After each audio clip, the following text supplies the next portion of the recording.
네, 신앙생활에 있어서 우리가 이 성경을 읽는다는 것은 참 중요합니다. 이 성경은 우리의 삶을 변화시키기 때문입니다. 삶을 변화시킨다라는 말은 우리가 이 성경 읽는 자체에 벌써 이 자체에 큰 힘이 능력이 있기 때문입니다. 왜 그렇습니까? 주님의 말씀 자체는 살아있고 활력이 있는 능력의 말씀이기 때문에 그렇습니다. 우리가 주의 말씀인 이 성경을 읽을 때 주님께서는 너무나 기뻐하시고요. 주님의 말씀을 가까이 하는 우리를 주목하십니다. 그런데요, 우리 주님이 참으로 바라시는 성경 읽기가 또 하나 있어요. 여러분 안에 계신 그 보혜사 성령께서는 여러분이 성경을 읽기 시작하실 때 계속적으로 이 방법으로 여러분들 인도하시고 또 그렇게 인도해 가십니다. 어떤 방법이냐 하면 내가 성경을 읽을 때 분명히 내가 주의 말씀을 읽어 내려가고 있는데 어느샌가 그 주객이 바뀌어서 주님의 말씀이 나를 읽어 내려가는 것. 여러분, 주님은요 이 성경 읽기를요 너무너무나 기뻐하십니다. 성경 말씀 이 자체에는 힘이 있고 능력이 있어서 내가 성경을 읽어갈 때에도 분명히 내 삶의 변화가 관찰되지만 반대로 성경이 나를 읽어갈 때에 그때 내 삶에 관찰되는 놀라운 변화와 또 그 반응들은요 이전 것과 비교할 수가 없습니다. 바로 그 안에 주님이 주시는 오아시스 같은 생명수가 있기 때문이죠. 하나님이 나를 강권하셔서 나를 비추셔서 말씀으로 나를 비추셔서 나의 이 모양 저 모양을 어루만지고 빚어가시고 다루실 때 내 영혼이 회복되고요 틀어졌던 내 삶의 방향과 목적이 다시금 조율됩니다. 그렇기 때문에 여러분, 우리가 말씀을 읽는 것 자체도 상당히 중요하지만 이 말씀을 내가 어떻게 읽느냐가 참 중요합니다. 오늘 본문 26절 말씀 같이 한번 읽어볼까요? 같이 읽습니다. 시작. 예수께서 이르시되 율법에 무엇이라 기록되었으며 네가 어떻게 읽느냐. 네, 주님이 오늘 한 사람 한 사람 여러분 한 분 한 분에게 통일하게 이렇게 물으십니다. 아무개야, 네가 성경을 지금 어떻게 읽고 있느냐 물으십니다. 오늘 주신 말씀 같이 상고하면서 주님의 의 질문에 이 주님의 음성에 믿음으로 함께 반응하시는 복된 시간 되시기를 간절히 바랍니다. 오늘 본문 말씀은 사실 너무나도 유명합니다. 그렇죠? 참 유명해서 믿지 아니하시는 분들도 교회 다니지 아니하시는 분들도 이 내용은 들어서 익히 잘 알고 계십니다. 외국에선 이미 선한 사마리아인법이라고 해서 타인이 어떤 위험 상황에 처했을 때, 어떤 응급 상황에 처했을 때 그것을 인지했을 때 본인이 크게 위험하지 않을 경우에 그 타인을 그 위험으로부터 구조해 줄 의무를 부여한 법률 조항을 제정해 놓고 시행 중에 있습니다. 우리나라 같은 경우는 2008년부터 응급 의료에 관한 법률에 관한 일부 개정을 통해서 간접적이나마 이 법의 정신을 함께 도입해 놓고 있는 상황입니다. 참 특수한 케이스이죠. 우리 기독교의 이 성경 말씀이 그대로 사회에서도 인정받아서 또 적용해서 또 법으로 또 그렇게 같이 또 지키고 또 그 내용을 믿지 않는 분들까지도 같이 함께 공유할 수 있다는 것은 참 축복된 일이고 참 감사한 일인 것 같습니다. 피유 이야기의 내용은 이렇습니다. 여러분 잘 아시겠지만 당시 존경받는 위치에 있었던 한 제사장과 또 레위인이 있습니다. 강도 만난 이웃이 있었지만 외면하고 피해서 그냥 지나칩니다. 하지만 당시에 존경받지 못했고 천시받았던 인정받지 못했던 사마리아인은 그 강도 만난 이웃을 어떻게 했더라? 도와주었더라 하는 비유 이야기입니다. 이 예수님의 비유 메시지를 통해서 우리는 우리 주위의 곤경에 처한 어떤 낯선 이웃들에게 자비와 또 선행을 베풀 수 있도록 그렇게 격려받습니다. 그렇죠? 맞습니다. 우리는 믿는 자로서 세상 속에서 마땅히 그리해야 합니다. 그런데 이 비유가 이웃을 향한 그 우리의 선행을 독려하는 의미를 함축하고 있는 것은 사실이지만 과연 그것에서 멈추고 있는가? 라는 것은 우리가 한번 질문을 해 봐야 합니다. 세상 사람들은 이 비유의 내용인 텍스트만 잘라서 컨텍스트는 그렇죠, 관계없죠.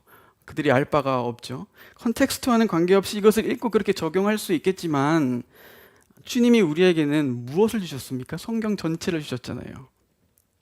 이 말씀이 성경 66권 안에서, 작게는 누가복음 안에서, 더 작게는 누가복음 10장 안에서 주님이 의도하신 바가 있으실 겁니다. 신학적으로 표현하면 이것을 이렇게 표현합니다. 각각의 그 말씀과 본문은 그에 따른 정경적인 위치와 역할을 가지고 있다, 이렇게 표현합니다. 성령의 감동으로 쓰여진 이 말씀 이야기 하나하나는 그 위치와 배열에 있어서 하나님의 계획으로 말미암아 있다 하는 말입니다. 어느 날 문득 이 말씀을 묵상하는데 주님이 저에게 말 걸어오기 시작하셨습니다. 26절 말씀으로요. 백수야, 네가 이것을 지금 어떻게 읽고 있느냐? 네가 성경을 어떻게 읽느냐? 그렇게 시작된 이 본문을 중심으로 저에게 주셨던 주님의 마음들을 토대로 함께 은혜 나누기 원합니다. 먼저 예수님이 말씀하신 이 선한 사마리아인 비유가 어떤 상황에서 등장한 이야기인지 우리가 다시 한번 상고할 필요가 있습니다. 어떤 컨텍스트입니까? 선한 사마리아인의 비유는 지금 율법교사와 예수님 사이 대화 가운데 등장한 비유입니다. 이 컨텍스트를 여러분 놓치지 않으셔야 합니다. 어떤 율법교사가 예수님을 시험하고자 붙습니다. 예수님을 당황하게 만들어서 그 수많은 군중들 가운데에서 자신이 어렵고 애매한 교리들을 쉽게 잘 다루는 율법학자임을 증명해내면서 반대로 예수님을 찍어 누르기 위함이었습니다. 율법교사가 묻습니다. 선생님, 내가 무엇을 하여야 영생을 얻겠습니까? 여러분, 이 질문 예수님께 물어졌던 아주 단골 질문이에요. 기억하시나요? 마태복음 19장에서 부자 청년이 이와 동일한 질문으로 예수님께 질문하죠. 뭐라고 질문합니까? 선생님이요, 내가 무슨 선한 일을 하여야 영생을 얻겠습니까? 질문합니다. 동일한 질문이었고 그에 따른 사실 핵심적인 답변은, 예수님의 답변은 동일했지만 예수님께서는 그 질문자가 처해 있는 상황과 배경을 인지하시면서 그에 맞게 맞춤식 대화를 이어가시죠. 질문자인 율법교사인 불순한 의도를 예수님 미리 아셨습니다. 간파하셨습니다. 하지만 그냥 내치지 않으십니다. 거기에 응대하십니다. 율법교사를 고치시고자 함이었죠. 율법교사였으니, 그 전공이 율법이었으니 율법을 거론하시면서 예수님이 응대하십니다. 뭐라 하십니까? 영생에 관해서 그러면 율법이 무엇이라 기록하고 있느냐? 그리고 너는 그것을 어떻게 읽고 있느냐? 질문하십니다. 그러니까 즉 다시 말하면 율법을 너는 지금 어떻게 해석하면서 너의 삶에 어떻게 적용하고 있느냐라는 말이에요. 율법에 정통했던 율법교사답게 그는 모범답안을 내놓습니다. 하나님 사랑, 이웃 사랑. 하나님의 사랑에선 신명기 6장 5절 말씀을, 그리고 이웃 사랑에서 레위기 19장 18절 말씀을 인용하면서 답합니다. 구약 성경이 아주 능통한 면모를 보여주고 있죠. 이 예수님께서 대답하십니다. 내 대답이 옳다.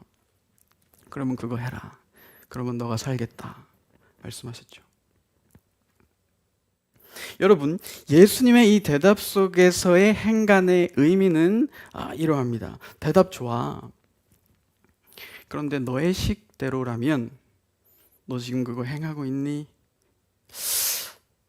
아닐 텐데 라는 거예요.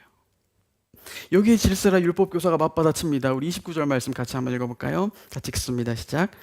그 사람이 자기를 옳게 보이려고 예수께 여짜오되 그러면 내 이웃이 누구니까? 네, 율법주의의 전형적인 모습이죠. 자기를 옳게 보이려고. 네. 자기 의로 지금 똘똘 뭉쳐있는 율법교사가 대답합니다. 그러면 내 이웃이 누구입니까? 여러분, 율법교사의 이 말은 지금 예수님께 겸손하게 내가 듣고자 함이 아닌 거죠. 이 상황 배경을 이해하셔야 하는데 지금 율법 교사는 말하자면 예수님께 카운터 펀치를 팡 하고 날린 거예요. 이 질문 하나로 자기가 높아지고 예수님 당황시켜서 뭉개버리려는 속셈의 질문이었습니다. 이 두 번째 질문의 당시 상황 배경이 이렇습니다. 율법 교사가 지금 영생을 얻는 방법을 율법에서 두 가지로 하나님 사랑과 이웃 사랑을 요약했죠. 그 중에서 이웃 사랑에 대한 관련한 구약 성경 말씀을 레위기 19장 18절 말씀으로 인용했었습니다. 그렇죠? 그런데 문제는 당시 이스라엘 그 유대 전통에서 율법을 해석하고 삶에 적용하는 정통 랍비들, 그러니까 오늘 본문의 이러한 율법 교사들, 소위 율법에 정통하다고 자부하는 이런 사람들이 이 이웃 사랑에 관한 레위기 19장 18절 말씀을 자신들의 그 형편에 유리하게 적용하기 위해서 이 율법을 곡해하기 시작했어요. 무슨 말이냐면 그들 입장에서는 지금 율법의 토라에 이웃을 내 몸과 같이 사랑하라 이렇게 적시되어 있으니까 이걸 지금 지켜야 하겠는데, 이 말씀을 일단 지켜야 하겠는데, 이렇게 눈을 떠서 주위를 둘러보니까 내가 사랑 못할 사람이 너무 천지인 거예요. 가깝게 있는 자기들 동족 중에 세리들, 또 창녀들 있었죠. 또 올라가면 사마리아인들, 개 취급했던 사마리아인들이 있었죠. 나아가면 또 이방인들 있었죠. 주위를 둘러보니까 이 율법 조문을 도대체 내가 지켜내지 못하겠는 거예요. 그러니까 이 율법 교사들이 이 이웃 사랑에 대한 율법을 살짝 교묘하게 비틉니다. 이웃을 사랑하되, 그 뒤에 가로 열고, 원수는 미워해도 된다, 이렇게요. 자신들이 그 법망을 피해갈 여지를 지금 충분히 남겨두는 것이죠. 여러분, 법은 이렇습니다. 우리가 이렇게 법에 대한 초점으로 성경을 읽어 나간다면, 계속 이렇게 법에 대한 초점의 방향으로 계속 맞춰 들어가게 된다면 우리는 이것으로 망합니다. 왜냐하면 율법을 지켜서 행함으로 의롭다함 받을 사람은 이 세상에 아무도 없습니다. 단 한 사람도 없습니다. 여기 계신 아무도 없습니다. 하지만 우매하게 내가 법을 다 지켜서 내가 옳아지고 내가 의로워져서 영생을 얻게 되어야겠다라고 착각 속에 빠져서 이 일에 몰두할 때에, 그렇게 이 성경 말씀 읽을 때 남들이 보기에는 그것이 선한 의도라고 생각해 줄 수 있을지 모르지만 우리 마음의 중심을 보신 하나님께서는 전혀 그렇게 보지 않으십니다. 왜냐하면 그때부터는 성경을 읽어도 이 안에서 누가 보이지 않습니까? 하나님이 보이지 않습니다.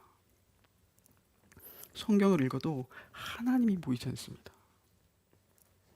성경은 하나님이 우리 가운데 행하신 놀라운 일을 기록한 책입니다.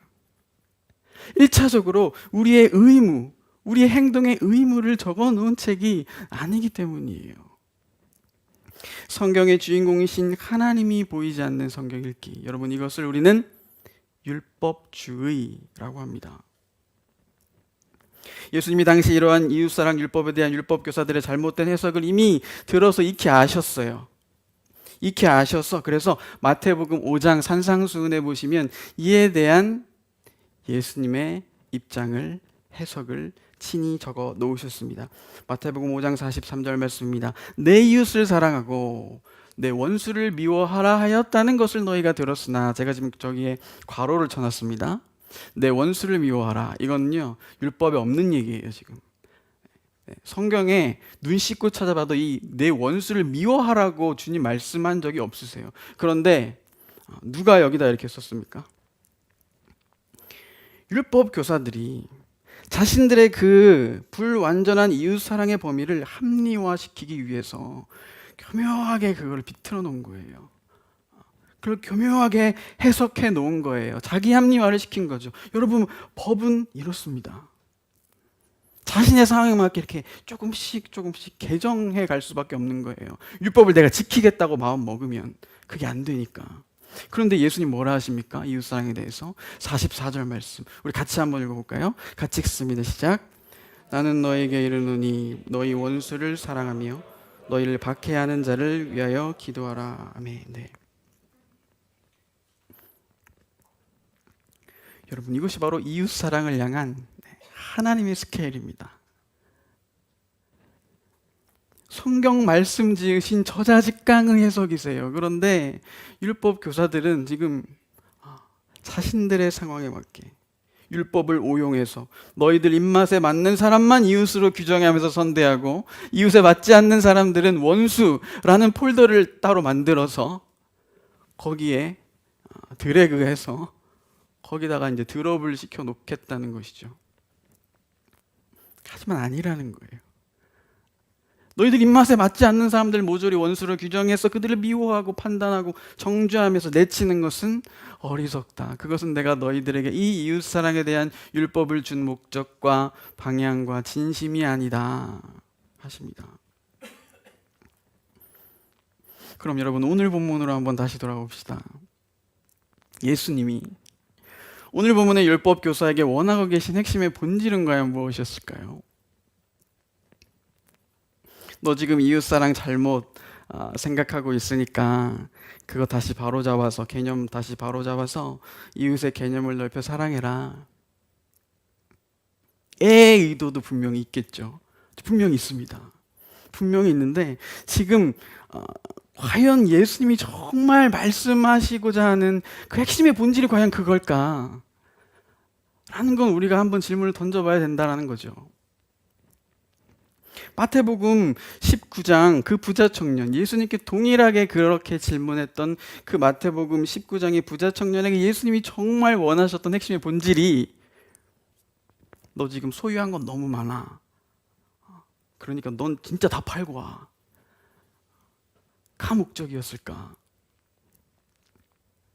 여러분, 지금 마태복음의 부자 청년도 그리고 누가복음의 이 율법 교사도요, 동일한 맥락입니다. 동일한 맥락입니다. 지금 주님은 이 두 사람 안에 깊숙이 뿌리 내려 있는 율법주의를 들여다보고 계시고 오늘 이것을 핵심의 본질로 치료하기 원하십니다. 잘못된 재물관이나 이웃 사랑에 대한 왜곡된 그 영역의 이해나 그것은 열매들이에요. 그런 그 열매들이 지금 어느 뿌리에서부터 기인하고 있는지를 우리 주님은 지금 통찰하시는 겁니다. 어느 뿌리라는 겁니까? 율법주의라는 그 뿌리. 예수님은 지금 이걸 보고 계시는 거예요. 이러한 율법주의에 여러 가지 문제점이 있겠지만 적어도 오늘 본문에서 율법교사의 또 행동을 통해서 우리가 알 수 있는 문제는 크게 두 가지입니다. 첫째로 율법주의는 하나님 사랑하는데 관심을 두지 않습니다. 하나님 사랑하는데 관심을 두지 않습니다. 치명적입니다. 내가 하나님을 충분히 사랑하고 있다고 나 자신을 그렇게 속입니다. 그렇기 때문에 성경을 읽어도 1차적인 관심과 그 목적이 어디에 있냐면 그럼 내가 무엇을 해야 하느냐? 그래서 질문하는 거예요. 선생님, 내가 무슨 선한 일을 하여야 영생을 얻겠습니까? 계속 이 질문하는 거예요. 성경은 여러분 1차적으로 내가 해야 할 목록들을 나열한 책이 아니죠. 성경은 어떤 책입니까? 하나님이 우리 가운데 가신 그 놀라운 일들을 기록한 책입니다. 내가 주인공이 되어서 읽는 성경에서는 더 이상 하나님이 보이지 않고 이러한 율법주의는 필연적으로 하나님을 사랑하는데 관심을 두지 않습니다. 오늘 율법교사의 대답을 한번 보십시오. 하나님 사랑, 또 이웃 사랑, 이렇게 대답은 참 멋지게 하지만 예수님의 그 피드백에 자신의 그 하나님 사랑에 대한 성찰이나 피드백이나 반성은 없습니다. 찾아볼 수 없어요. 곧바로 뭐라고 받아칩니까? 예수님한테 이웃 사랑에 대한, 내 이웃이 누굽니까? 알려주시면 내가 그걸 하겠습니다의 그 본심도 아니었어요. 예수님을 공격하려는. 율법주의는 이래요, 여러분. 두 번째로 율법주의의 문제점은 율법을 오해해서 잘못 해석하고 적용합니다. 주의 윤례에서 살아계신 주님을 만나지 못하며 주님의 사랑을 부음받지 못하기 때문에, 그렇기 때문에 사실 그 영혼에 대한, 자신의 영혼에 대한 공허함으로 하나님의 관계는 배제된 채 이것이 단지 내가 지켜내고 행해야 하는, 그래서 내 공허함을 그렇게 채우는 율법주의가 내 안에 역사합니다. 그런데 문제는 여러분, 이것을 우리가 다 지킬 수 있습니까? 불가합니다. 그러니 당시 율법 교사들처럼 이웃사랑 뒤에 괄호 열고 원수는 미워하도 돼 하면서 자기에게는 관대하지만 반대로 남에게는 그렇게 매정한, 그렇게 율법을 곡해하고 자기 식대로 적용하는 것이죠. 여러분, 이러한 율법주의는 우리를 살릴 수 없습니다. 이렇게 성경이 읽는다면 그것이 생명이 될 수 없고, 나도 모르는 사이에 그 율법주의에 자신을 올가매는 속박이 되어버립니다. 바로 이 부분에서 어느 날 문득 제가 이 누가복음 본문 묵상하는데 주님이 저에게 그러시는 거예요. 백수야, 너 이 성경 어떻게 읽고 있니? 그 말씀이 확 들어오는 거예요. 백수야, 너 성경 어떻게 읽고 있니? 그러면서 요한복음 5장 말씀을 생각나게 하셨어요. 39절에서 42절까지 말씀인데요. 참 뼈 아팠습니다. 요즘 말로 뼈 때린다고 하죠. 뼈 아팠습니다. 그런데 역설적으로 이것이 저에게 생명줄이었습니다. 오늘 율법주의의 두 가지 문제점이 사실 여기에 다 들어있어요. 그에 대한 해결책도 다 여기 들어있어요. 우리 같이 한번 읽어볼까요? 같이 읽습니다. 시작. 너희가 성경에서 영생을 얻는 줄 생각하고 성경을 연구하거니와 이 성경이 곧 내게 대하여 증언하는 것이니라. 그러나 너희가 영생을 얻기 위하여 내게 오기를 원하지 아니하는도다. 나는 사람에게서 영광을 취하지 아니하노라. 나는 하나님을 사랑하는 것이 너희 속에 없음을 알아노라. 아멘. 제가 성경을 읽고 대하지만 이 성경 말씀이 이 안에서 나에게 들려주신 성경 말씀이 예수님을 향하고 있는데 그 예수님을 내가 보지도 만나지도 못하고 있는 제 자신을 발견하게 되는 거예요. 신학적인 어떤 명제와 또 멋져 보이는 원리들, 그래서 그것을 내 삶에 적용해서 내가 지켜야 행하는, 그래서 난 그걸 지키고 있으니까 이만하면 괜찮다 하면서 나를 자위하는 목적과 용도로 내가 이 성경 말씀 대했구나 하는 생각에 이르니까 제가 오늘 성경 말씀 등장하는 영락없는 율법교사였습니다.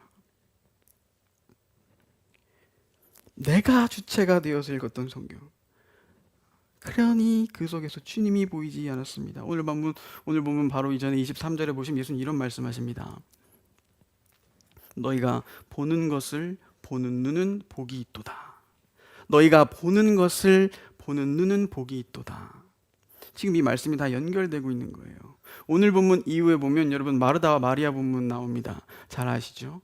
다 연결되는 거예요. 예수님이 지금 내 눈앞에 계셔도, 예수님이 이 안에 계셔도, 예수님이 우리 집에 오셨어도 예수님을 보는 사람이 있고 보지 못하는 사람이 있다는 거예요. 예수님께 관심 두고 있는 사람이 있고 예수님께 관심 두지 못하고 있는 사람이 있다는 거예요. 너희가 보는 것을 보는 눈은 복이 있도다. 예수님 보고 있느냐? 살아계신 인격적이신 예수님을 내가 여기서 만나고 경험하고 있느냐? 그러면서 오늘 선한 사마리아인의 비유를 읽으니 다시 이 본문이 읽히기 시작했습니다. 원초적으로 내가 누군가를 도와줄 수 있는 처지가 아닌 것을 발견하고 말았어요.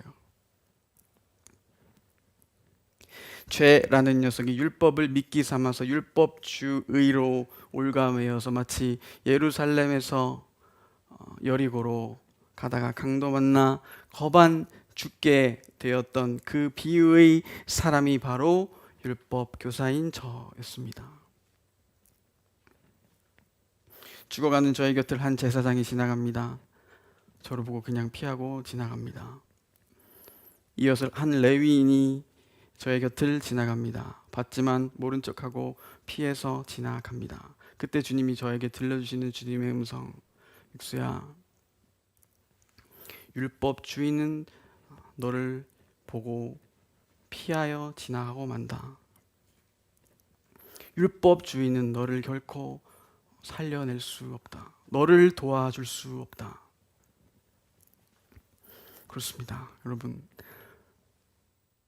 그럼 무엇이, 누가 우리를 살려내십니까? 성경이 누구에 대해서 계속 증언하고 있다고요? 예수님. 이 땅에 환영받지 못한 천한 신분으로 오셔서 죄인들과 함께 먹고 마심으로 유대인이셨지만 이방인 취급 받으셨던, 마치 오늘 비유의 사마리아 사람처럼 이 땅에 오셔서 우리를 살리셨던 예수님. 그러고 보니까 강도 만나서 거반 죽었던 나의 참된 이웃으로 이 땅에 오신 분이 바로 우리 예수님으로 보이는 거예요.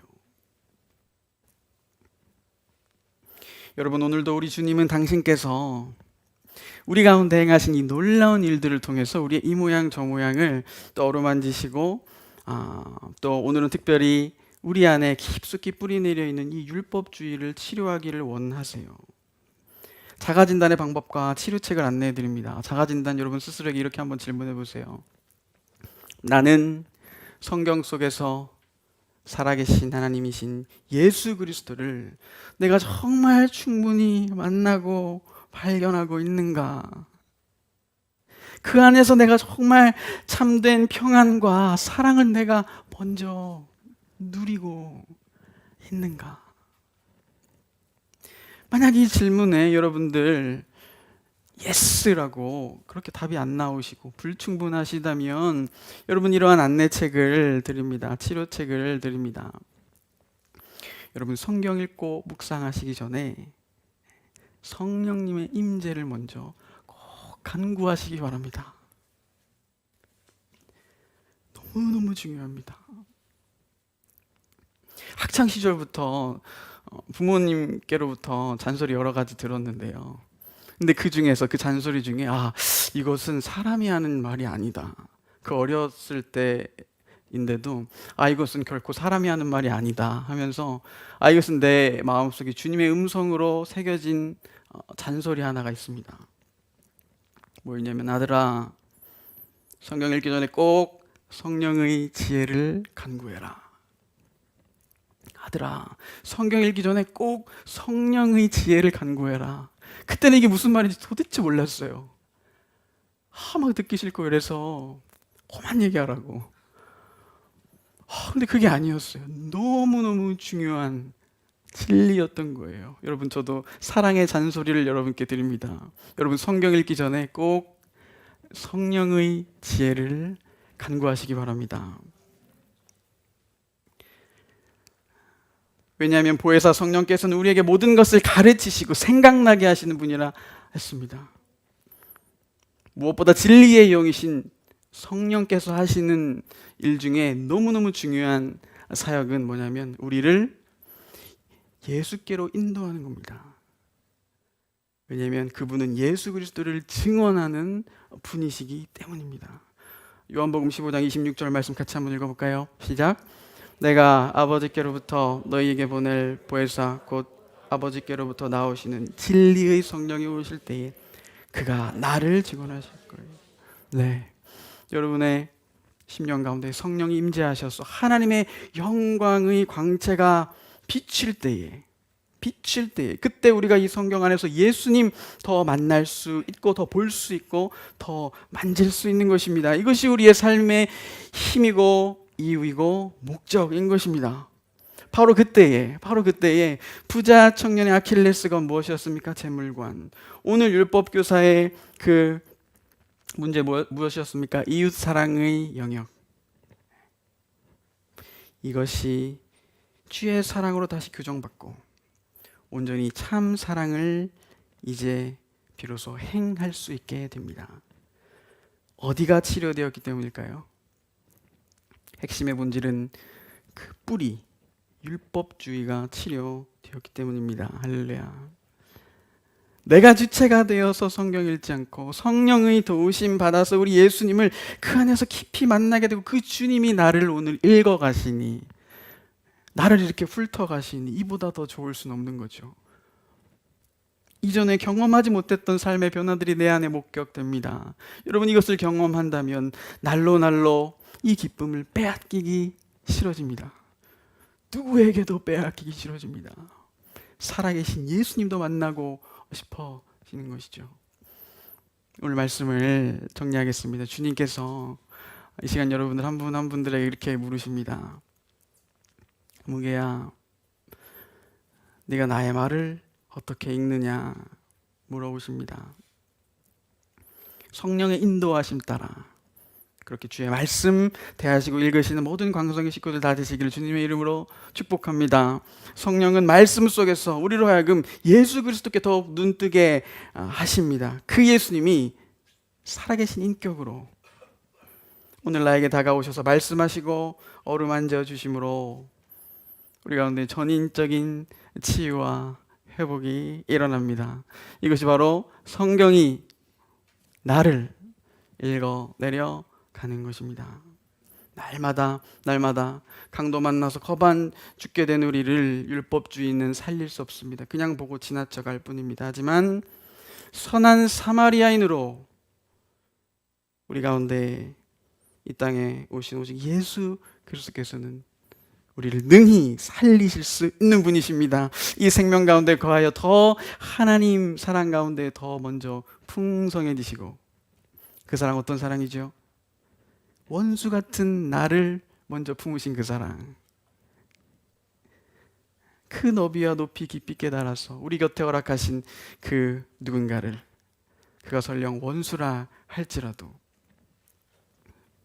오늘 말씀처럼 이와 같이 하라 말씀하신 그 주님의 명령과 마음 따라서 그들을 품고 살리시는 일에 귀하게 그렇게 쓰임 받으시는 사랑하는 온 성도님들 더욱 되시기를 주님의 이름으로 간절히 축복하며 축원합니다. 기도하겠습니다. 하나님, 주님의 말씀 읽고 묵상할 때마다 주의 성령으로 읽게 하시고 듣게 하시고 보게 하여 주옵소서. 그러할 때 살아계신 하나님 우리 주 예수 그리스도 더 깊이 만나는 은혜를 우리 가운데 더하여 주옵소서. 더 주님 알기 원합니다. 더 주님 사랑하기 원합니다. 오직 이것이 내 삶의 이유와 힘 그리고 능력 되게 하셔서 또 다른 누군가를 원수라 할지라도 살리는 복된 사랑의 일들에, 구원의 일들에, 영생의 일들에 우리가 모두 귀히 쓰임받게 하여 주옵소서. 살아계신 예수님의 이름으로 기도하옵나이다. 아멘.